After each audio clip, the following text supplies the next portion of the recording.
Opa, bom dia, meu nome é Pedro Henrique Salca e eu vim aqui explicar para vocês o que é o fenômeno da cavitação. Bom, então, o que é cavitação?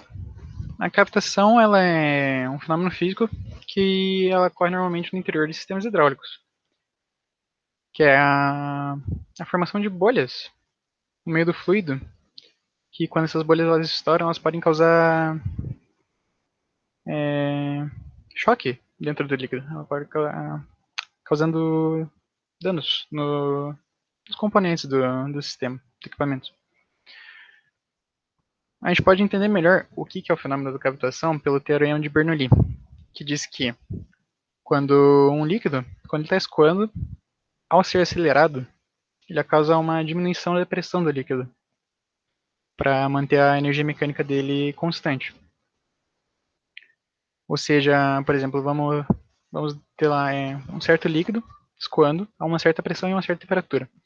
Em certos pontos desse líquido, a pressão ela vai cair a um valor menor que a pressão mínima do líquido que ele precisa para iniciar sua vaporização a uma certa temperatura. Por exemplo, a água a nível do mar, ela vai iniciar sua vaporização a 100 graus. Ou seja, 70 graus a nível do mar, ela não vai começar sua vaporização.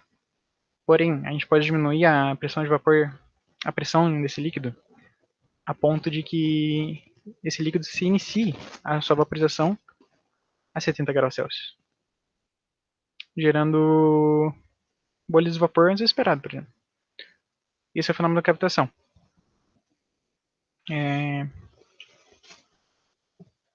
a gente pode ter diferentes tipos de cavitação, diferentes causas também. Por exemplo, a cavitação causada pela vaporização, que é essa que eu expliquei, quando um líquido acelerado, que quando o líquido está escorrendo ao ser acelerado, ele causa uma diminuição da pressão, gerando bolhas inesperadas.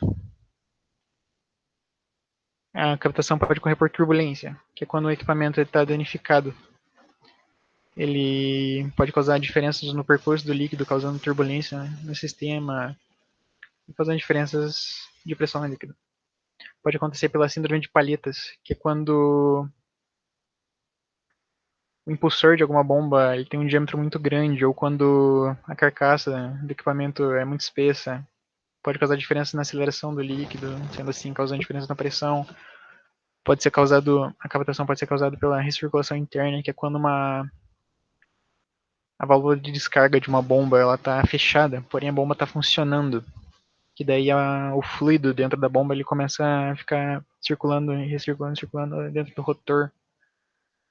Pode acontecer também pela expressão de ar, que quando entra ar por algum lugar do sistema, aí esse ar ele se mistura com o líquido, aí esse ar no meio do líquido acaba gerando bolhas, também causando isso todas essas bolhas e causando um problema no equipamento.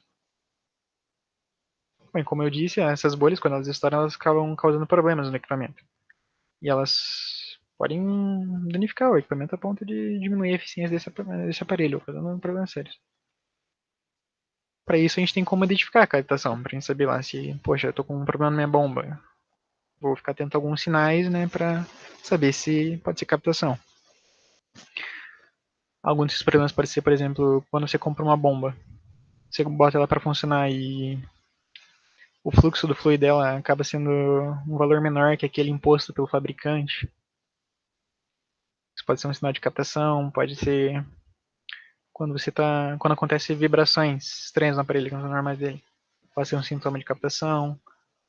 Aqui na imagem anterior, como eu mostrei, pode causar erosão ali, corrosão do equipamento. A captação ela pode levar a falha na vedação, ou seja, causando vazamento no equipamento. Ruídos estranhos que não são normais do equipamento podem fazer sinal de captação. Com isso, a gente tem maneiras de evitar a captação. Como que a gente pode evitar a cavitação no equipamento? A gente pode elevar o nível do líquido no tanque de sucção do equipamento, a gente pode tentar diminuir a temperatura do líquido, a gente pode tentar diminuir a aceleração do líquido, a velocidade do líquido, a velocidade de escoamento do líquido, perdão. A gente pode tentar manter a tubulação sempre cheia. E a gente pode também abaixar o ponto de sucção também. Maneiras de evitar cavitação. São as referências do meu trabalho e essa foi a minha apresentação sobre cavitação. Muito obrigado.